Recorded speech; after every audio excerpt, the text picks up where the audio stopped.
Teacher അമ്മയുടെ ഇന്നത്തെ എപ്പിസോഡിലേക്ക് എല്ലാവർക്കും സ്വാഗതം. വീഡിയോ ആദ്യമായി കാണുകയാണെങ്കിൽ സപ്പോർട്ട് ചെയ്ത് സബ്സ്ക്രൈബ് ചെയ്ത് ലൈക്ക് ചെയ്യാൻ മറക്കല്ലേ. കൃഷ്ണചന്ദ്രൻ സാറിനെ ഹോസ്പിറ്റലിൽ നിന്ന് വീട്ടിലേക്ക് കൊണ്ടുവരുന്നുണ്ടെന്നറിഞ്ഞ വീണ മഹേഷിന്റെ റൂം സാറിനായി ക്ലീൻ ചെയ്യാൻ ഒരുങ്ങുകയാ. അവൾ അമ്മയെ മൊബൈലിൽ വിളിച്ച്, അമ്മ, ഞാൻ മഹേഷേട്ടന്റെ മുറിയാണേ സാറിന് വേണ്ടി സെറ്റാക്കുന്നത് എന്ന് പറയേ, അതാ നല്ലത്, അതാവുമ്പോ അത്യാവശ്യം കാറ്റും വെളിച്ചവും ഒക്കെ ഉണ്ടല്ലോ എന്നമ്മയും. ജനല് തുറന്ന നല്ല കാഴ്ചയാണല്ലോ, സാറിന് മുഷിയയില്ലെന്ന് വീണ പറയേ ശരിയെന്ന് പറഞ്ഞ് അമ്മയും കോൾ വെക്കുകയാ. അവൾ റൂമെല്ലാം ക്ലീൻ ചെയ്ത് പുതിയ ബെഡ്ഷീറ്റും പില്ലോ കവറും മാറ്റി റൂമെല്ലാം കുന്തിരിക്കം പുകച്ച് സെറ്റാക്കുകയാ. അപ്പോഴേക്കും കൃഷ്ണചന്ദ്രൻ സാറിനെയും കൂട്ടി ടീച്ചറമ്മയും വീണയും ശിവരാമേട്ടനും അങ്ങോട്ടെത്തുകയാ.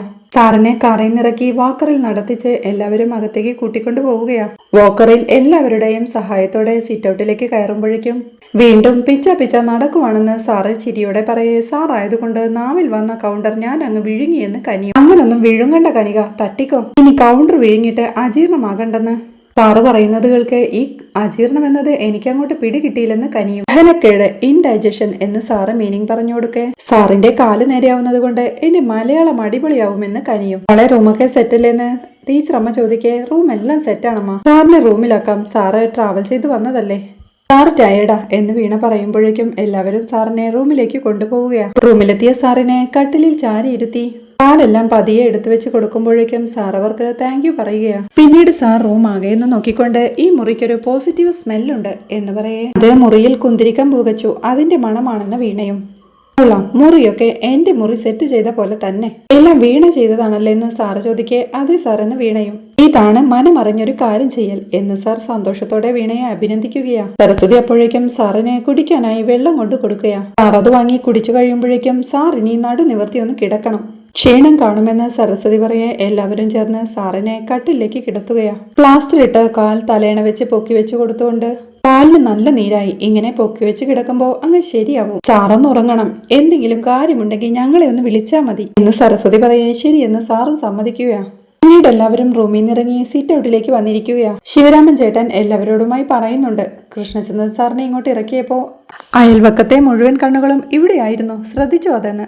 അവർക്ക് കണ്ണു മാത്രമല്ല വല്യാമേ, വേഗത്തിൽ പ്രക്ഷേപണം ചെയ്യുന്ന ഒരു വായുമുണ്ട്. ഇപ്പൊ തന്നെ വാർത്ത കേരളം മുഴുവൻ എത്തിക്കാണുമെന്ന് കനിയും. അമ്മയ്ക്ക് അവാർഡ് കിട്ടിയപ്പോ ഏറ്റവും ഒടുവിൽ അറിഞ്ഞതും ചുറ്റുമുള്ള ഈ നിരീക്ഷണ ക്യാമറകളായെന്ന് വീണയും. അത് കേൾക്കെ ശിവരാമേട്ടനും, റോഡിൽ നമ്മൾ കാണിക്കുന്ന തെറ്റ് കണ്ടുപിടിക്കാൻ ക്യാമറ വെച്ചിട്ടില്ലേ എന്ന് ചോദിക്കെ, അതെ, AI ക്യാമറ എന്ന് സരസവും. അതുപോലെ അയൽക്കാരുടെ തെറ്റ് മാത്രം കണ്ടുപിടിക്കാനുള്ള ക്യാമറ ആയത്, അത് നല്ലതൊന്നും പിടിക്കുകയില്ലെന്ന് ചിരിയോടെ ശിവരാമേട്ടനും. അത് നമ്മളൊന്നും ശ്രദ്ധിക്കാൻ പോകണ്ട ശിവരാമേട്ട, ഓരോരുത്തർക്കും അവരവരുടെ ഇഷ്ടമെന്ന് സരസ്വതിയും. അതേന്ന് സമ്മതിച്ച്, സാറിനിവിടെ ഇഷ്ടായിന്ന് തോന്നുന്നല്ലേ എന്ന് ശിവരാമേട്ടൻ ചോദിക്കും. സാറിന് കുറച്ച് സ്വസ്ഥമായ സ്ഥലങ്ങളാ ഇഷ്ടമെന്ന് കനിയെ നോക്കിക്കൊണ്ട് ടീച്ചറമ്മ പറയുന്നു. പരിഭവത്തോടെ ഞാനതിന് വായടച്ച് മിണ്ടാതിരിക്കേണ്ടി വരുമല്ലേ എന്ന് കനിയും. സാറിന് നമ്മൾ വിളിച്ചോണ്ട് വന്നതല്ലേ, സാറിന്റെ സമാധാനം നമ്മൾ നോക്കണമെന്ന് വല്യമാമയും. അപ്പോഴേക്കും മഹേഷിന്റെ കാർ വീട്ടുമുറ്റത്ത് വന്ന് നിൽക്കുകയാ.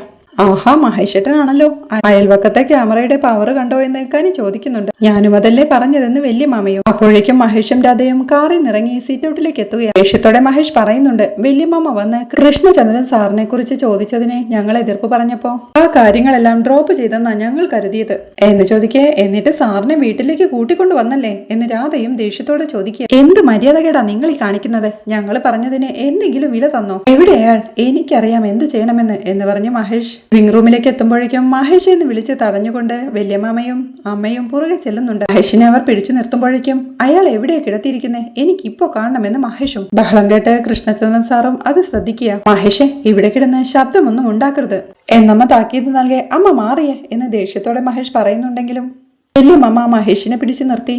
മഹേഷേ, ഞാൻ പറഞ്ഞത് പ്രകാരം സാറിനെ വിളിച്ചോണ്ട് വന്നതല്ല, സാറ് വീണ് കാലൊടിഞ്ഞ് ഒറ്റയ്ക്കായതുകൊണ്ട് ഡിസ്ചാർജ് പോലും ചെയ്യാൻ പറ്റാതെ കിടക്കുമായിരുന്നു, അങ്ങനെ ഇങ്ങോട്ട് വിളിച്ചതെന്ന് വല്യമ്മ പതിയെ പറയാം. ഈ ആരുമില്ലാത്തവരെ ഇവിടെ കൊണ്ടുവന്ന് താമസിപ്പിക്കുന്നു എന്തിനാ എന്ന് മഹേഷ് ഒച്ചവെക്കുന്നതിൽക്കെ പതുക്കെ എന്ന് അമ്മയും പറയുന്നുണ്ട്. നിങ്ങൾക്കത് ഇഷ്ടമല്ലെന്ന് മഹേഷ് തീർത്ത് പറയാൻ, മിണ്ടാതിരിക്കടാ മഹേഷേ, നിന്റെ പുതിയ വീടിന്റെ ഒരു മുറിയിലാണ് സാറിനെ കിടത്തിയതെങ്കിൽ നീ പറയുന്നത് ന്യായം. ഇതിപ്പോ ഇവിടെ വന്ന് എന്റെ മുറി എന്നൊക്കെ പറഞ്ഞാൽ സമ്മതിക്കാൻ എനിക്ക് ബുദ്ധിമുട്ടുണ്ട്. ഈ വീട് എന്റെ അധ്വാനമാ, ഇതിൽ ഞാൻ ആർക്കും അവകാശമോ ഷെയറോ ഒന്നും കൊടുത്തിട്ടില്ല, എന്റെ തീരുമാനത്തെ ഇവിടെ വന്ന് ആർക്കും ചോദ്യം ചെയ്യാൻ പറ്റില്ല എന്ന് അമ്മയും ഉറപ്പിച്ചു പറയുന്നുണ്ട്. അപ്പോഴേക്കും വല്യമാമയും, നമ്മൾ വിളിച്ചിട്ട് വന്ന് നിൽക്കുന്ന അതിഥിയ കൃഷ്ണചന്ദ്രൻ സാർ, ഇവിടെ കിടന്ന് ഒച്ച വെച്ച് വിളിച്ച് സാറിനെ ശല്യപ്പെടുത്തരുതെന്ന് താക്കീത് ചെയ്യുന്നുണ്ട്. അത്തെ ബഹളമെല്ലാം കേട്ട് സാറും കട്ടിലിൽ നിന്ന് എഴുന്നേൽക്കാനായി ശ്രമിക്കുകയാ. വയ്യാത്തൊരാളെ വീട്ടിൽ കൊണ്ടുവന്ന് നോക്കുമ്പോഴേ അമ്മ വേറെ കെട്ടിന്ന് ഉറപ്പിച്ചല്ല ഓടി വന്ന് ബഹളം വെക്കേണ്ടത്, മനസ്സിലായോ എന്നമ്മ ദേഷ്യത്തോടെ ചോദിക്കുമ്പോഴേക്കും കട്ടിലിൽ നിന്ന് എഴുന്നേൽക്കാൻ ശ്രമിച്ച കൃഷ്ണചന്ദ്രൻ സാറിന്റെ കൈതട്ടി ആ വാക്കർ മറിഞ്ഞു വീഴുകയാ.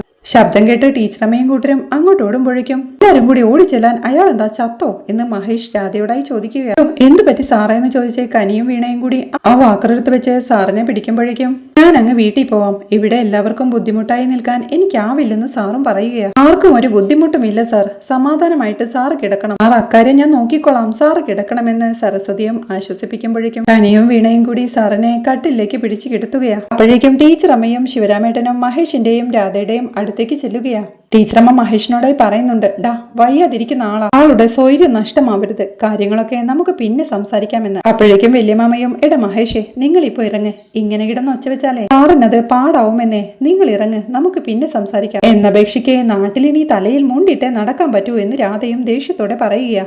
അതിന് നമുക്ക് എന്തേലും ചെയ്യാം, നിങ്ങൾ ഇറങ്ങെന്ന് വല്യമാമ വീണ്ടും പറയുക. അതികൾക്കെ മഹേഷും രാധയെ വിളിച്ച് അവിടെ നിന്ന് ഇറങ്ങി പോവുകയാണ്. അവർ പോയി കഴിയുമ്പോഴേക്കും സരസ്വതി ശിവരാമേട്ടനോടായി പറയുന്നുണ്ട്, സാറിനോട് ഞാൻ സംസാരിച്ച് ബോധ്യമാക്കാമെന്ന്. അതാ നല്ലത്, നീ സംസാരിക്കുന്ന ശിവരാമേട്ടൻ പറയെ സരസ്വതിയും സാറിന്റെ അടുത്തേക്ക് പോവുകയാണ്. പിന്നീട് റൂമിലെ കട്ടിലിൽ ചാരിയിരുന്ന് ബുക്ക് വായിച്ചുകൊണ്ടിരിക്കുന്ന കൃഷ്ണചന്ദ്രൻ സാറിനെയാണ് കാണിക്കുന്നത്. കനി അങ്ങോട്ടെത്തി, സാർ ബുക്ക് വായിച്ച് ബോറടിക്കുന്നുണ്ടോ എന്ന് ചോദിക്കെ ഒറ്റയ്ക്കിരുന്ന് നല്ല ശീലമുള്ളത് കൊണ്ട് ഒട്ടും പ്രശ്നമില്ല, പിന്നെ ഇവിടെ ചുറ്റും നിങ്ങളൊക്കെ ഉണ്ടല്ലോ, അത് തന്നെ വലിയ ആഡംബരം എന്ന് സാർ പറയുമ്പോഴേക്കും സാറിന് കുടിക്കാനുള്ള വെള്ളവുമായി എത്തുന്ന വീണ വെള്ളം എടുത്തു വെച്ചിട്ടുണ്ടോ എന്ന് പറയേ ഓ ശരി എന്ന് സാറും. ആ സമയത്താണ് മാധവത്തിലേക്ക് ജോണും മേരിക്കുട്ടി ടീച്ചറും കാറിൽ വന്നിറങ്ങുന്നത്. അവർ സിറ്റ് ഔട്ടിലേക്ക് കയറുമ്പോഴേക്കും ആ മേരി എന്ന് വിളിച്ച് സരസ്വതി ഓടി വന്ന് ചേർത്ത് പിടിക്കുക. എനിക്ക് ഇത്രയും നേരം ഒന്നും യാത്ര ചെയ്യാൻ വയ്യ എന്ന് മേരി പറയേ നിനക്ക് ട്രെയിൻ ആസു, അപ്പോ അനക്കമില്ലാതെ എത്താലോ എന്ന് സരസുവും. ഇനി അങ്ങനെയുള്ളൂ, എനിക്ക് വയ്യ, ഇതിന്റെ ക്ഷീണം പോവാൻ ഇനി 2 ദിവസം പിടിക്കുക. സാറ് എവിടെയെന്ന് മേരി ചോദിക്കേ മഹേഷിന്റെ മുറിയിലാ വായെന്ന് പറഞ്ഞ് ടീച്ചറമ്മ അവരെ കൂട്ടിക്കൊണ്ട് പോവുകയാണ്. അവിടെ കനിയോടായി എന്താണ് കനി, പുറത്തേക്കുള്ള യാത്രാ പരിപാടി വല്ലതുമാണോ